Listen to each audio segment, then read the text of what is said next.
첫째, 마게도냐로 건너와서 우리를 도우라. 1절 10절입니다. 자, 1절에서 3절은 그 2차 전도 여행의 동역자 디모데를 얻는 장면입니다. 바울이 그 2차 전도 여행을 갈 때 이제 2명의 동역자를 선발하죠. 마가를 데리고 가느냐 마느냐 이 문제로 바나바와 심히 다투고 갈라섰기 때문에 이제 바나바 역 그리고 마가 역 이 두 사람이 필요한 겁니다. 바나바 대신에 누구를 택했죠? 15장 40절을 보면은 실라를 택했고, 마가 대신에 누구를 택할지 이제 결정을 못하고 떠난 건지 아니면은 디모데를 생각했는지 모르겠지만 디모데를 선택했습니다. 자, 이 디모데는 더베와 루스드라 지역 출신. 그런데 이고니온에 있는 형제들에게도 칭찬받는 사람이었다. 그 자기가 사는 지역 바깥에도 신앙이 좋다고 소문이 난 것입니다. 이 정도면은 어느 정도 검증된 믿음의 사람입니다. 그런데 이제 디모데가 아버지가 헬라인이고 어머니가 유대인으로서 다문화 가정입니다. 우리나라에서도 보시다시피 다문화 가정은 차별과 어려움을 많이 겪습니다. 게다가 아버지 어머니가 종교도 다릅니다. 그런데 디모데가 소문날 정도로 신앙이 좋습니다. 그 디모데후서 1장 5절을 보면은 그의 어머니 유니게뿐만 아니라 외할머니 로이스도 거짓 없이 진실한 믿음의 사람으로서 그 3대째 물려오는 신앙의 유산입니다. 바울은 유대인 회당 전도를 위해서 디모데에게 할례를 행했습니다. 15장에서 우리가 구원의 조건으로 할례 받지 않아도 된다. 이걸로 핏대를 세우며 싸웠는데 구원의 조건은 절대 아니지만 전도를 위해서 영혼을 살리기 위해서 전략적으로 할례를 했습니다. 바울이 복음과 성령 안에서 자유로운 사람인 것을 알 수 있죠. 그런데 이제 디모데의 신앙이 소문났다고 해도 1차 여행 때 1차 전도 여행 때 잠깐 만난 디모데를 어떻게 신뢰할 수 있냐 이겁니다. 그 험한 선교지에 이제 데리고 와야 되는데 이것은 디모데가 순교 현장을 보고도 믿은 사람이었기 때문입니다. 바울이 돌에 맞아 죽어가는 것, 죽은 것이나 다름없었던 그 순교 현장에 디모데가 있었습니다. 루가오니아 지역에서 순교할 뻔했습니다.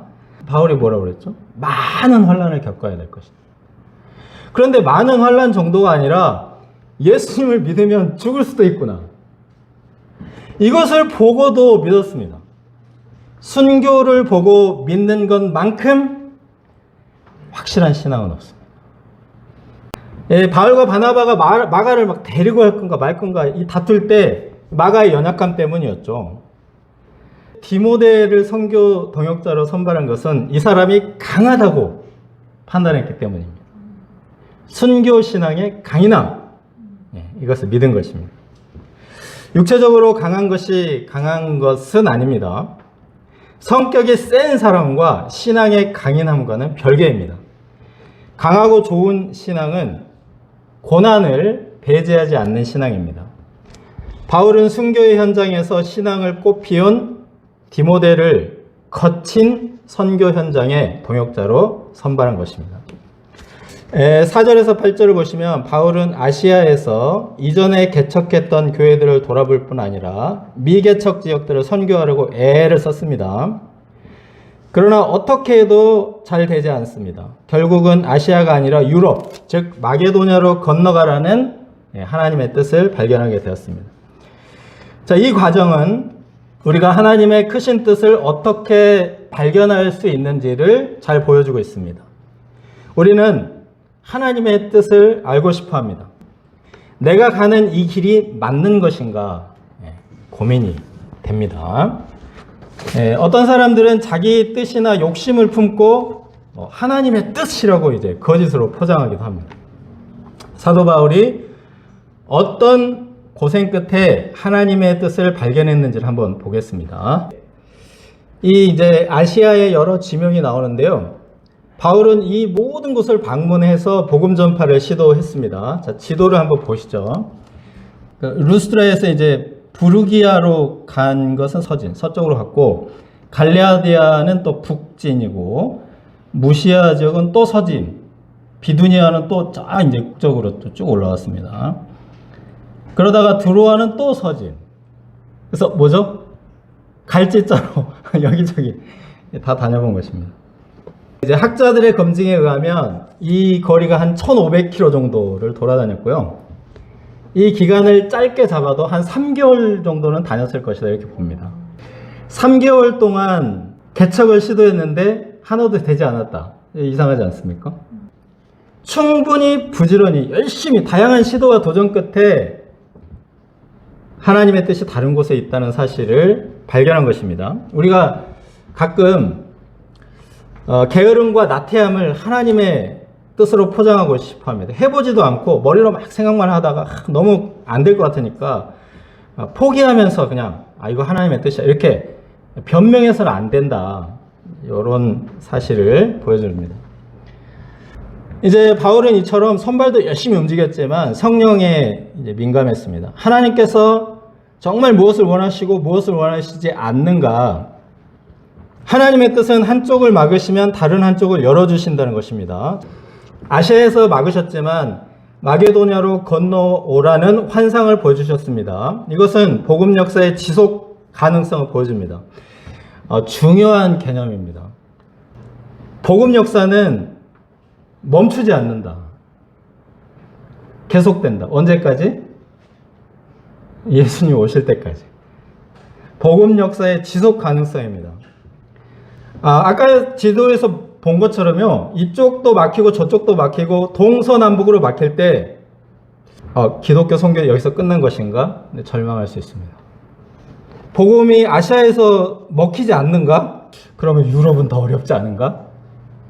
이렇게 위축될 수 있어요. 그런데 하나님께서 막으신 뜻은 정지나 축소가 아닙니다. 훨씬 더 넓고 광활하고 큰 세계, 유럽 선교의 길을 열어주셨습니다. 바울은 이 생각을 못한 것 같습니다. 그가 선교 동역자를 아시아 출신 디모데를 택한 것, 아시아 선교를 하려고 택한 겁니다.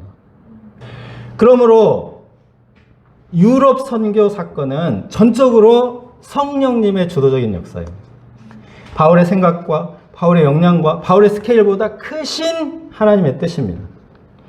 하나님께서 예루살렘에서 시작된 예수님의 복음을 국가를 넘어 대륙을 넘어 세계화하시고자 친히 이루시는 일입니다.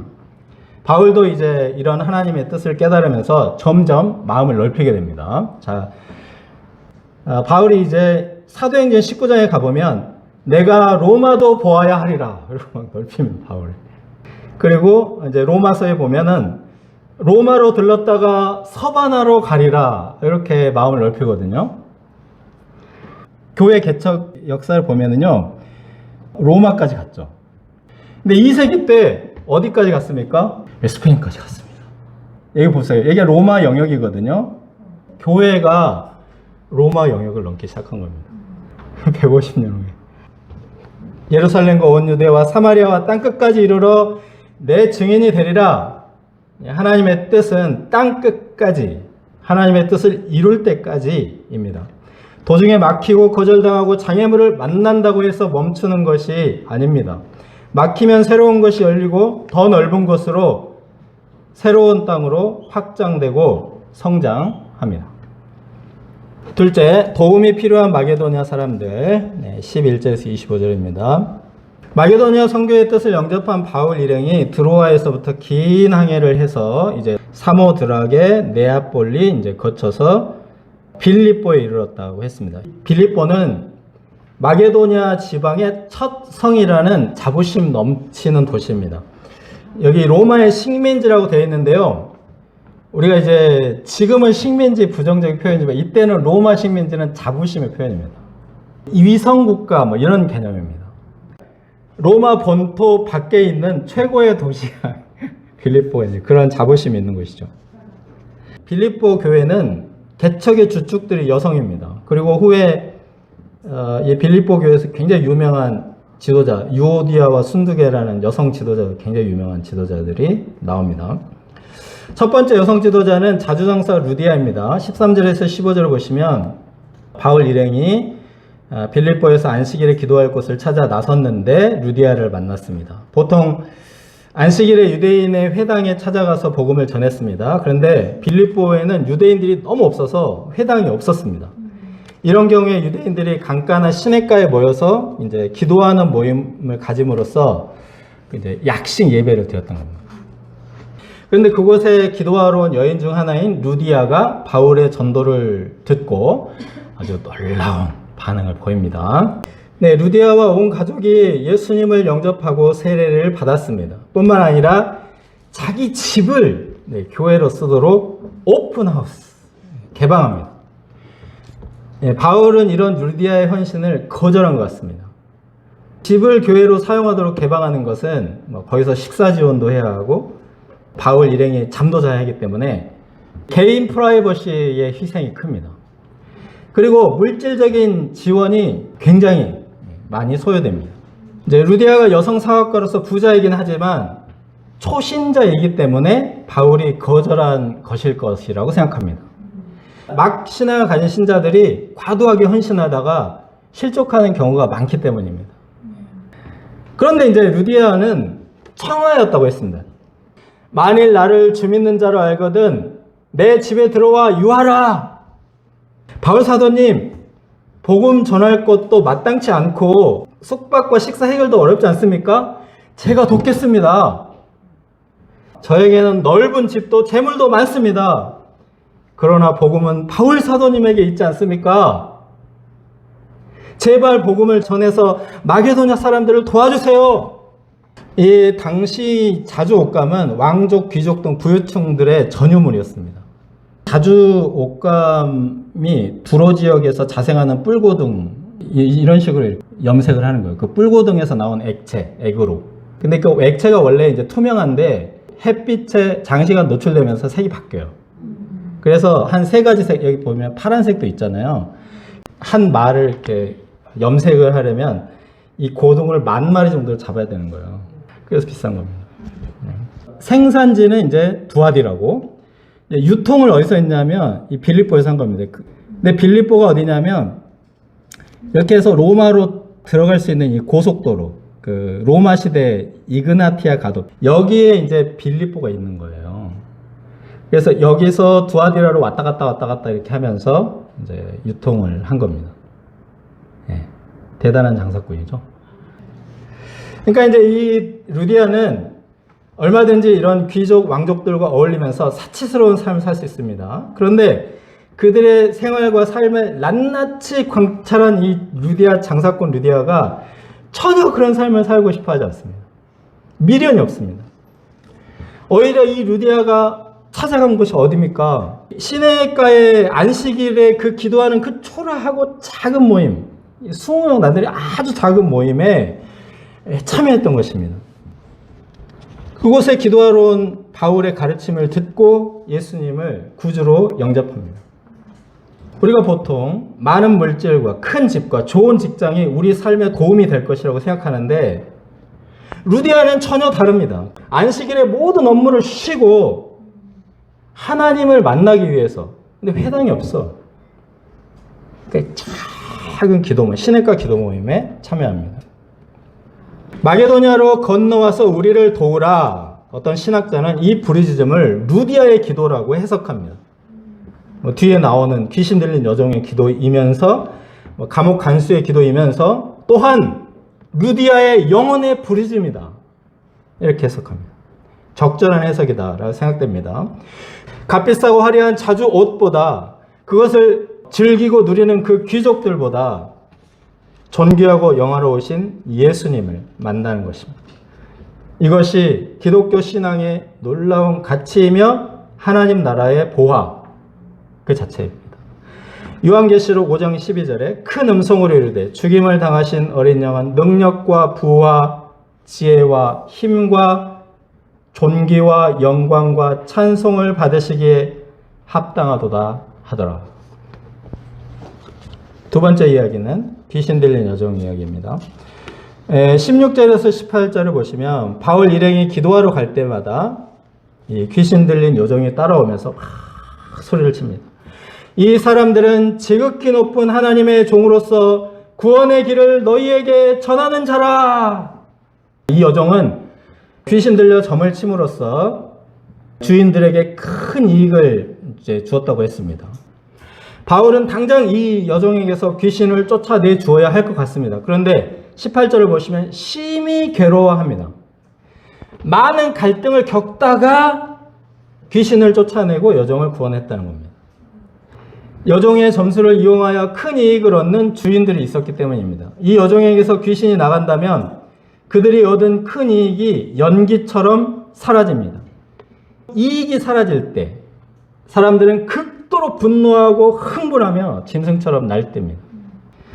그 예상대로 바울과 실라는 거짓 고발을 당하고 채찍형을 당하고 깊은 감옥에 갇혀서 순교할 뻔합니다.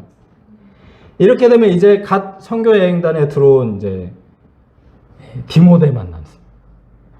마게도냐까지 건너왔는데 여종 한 사람을 돕고 장렬하게 순교할 것인가? 그냥 눈 딱 감고 모른 척 할 것인가? 결국 바울은 선교 여행단이 결단이 나더라도 한 영혼을 구원하고자 결심한 것입니다. 마게도냐로 건너와서 우리를 도우라. 이 환상 때문입니다. 마게도냐 사람 한 사람이 간절히 청하는 환상이었다고 했습니다. 건너와서 우리를 도와주세요. 귀신 들려서 영혼을 잃고 방황하는 저를 도와주세요. 이런 저를 돈벌이에 이용하는 마게도냐 사람들을 좀 도와주세요. 제발 도와주세요. Help us! 바울과 실라가 감옥에 갇혀서 찬송하고 기도합니다. 채찍질을 당했는데 당시 채찍들은 사형이나 다름없습니다. 상처에 욕창이 나서 그냥 채찍 맞고 죽는 사람이 많았습니다. 뿐만 아니라 깊은 옥에 갇혀서 햇빛도 보지 못하고 제대로 된 식사도 하지 못합니다. 그런데도 그들은 밤새 찬송하고 기도합니다. 하나님의 뜻이니 한 영혼을 살린 것만으로도 감사와 찬송을 하게 된 것입니다. 마게도냐로 건너와서 우리를 도우라. 이 말씀 굉장한 비전과 소망의 말씀입니다. 그런데 실제로 마게도냐로 건너가서 한 일은 루디아와 여종 한 사람을 도와주고 깊은 감옥에 갇혀버린 것입니다. 하나님의 부르심의 소망과 비전은 대륙적이고 세계적이지만 결국 우리 기독교인들이 구체적으로 하는 일은 사람 한 사람을 돕는 것입니다. 우리가 어디로 부르시든지 한 영혼을 도움으로 하나님의 부르심을 따라갈 수 있기를 기도합니다.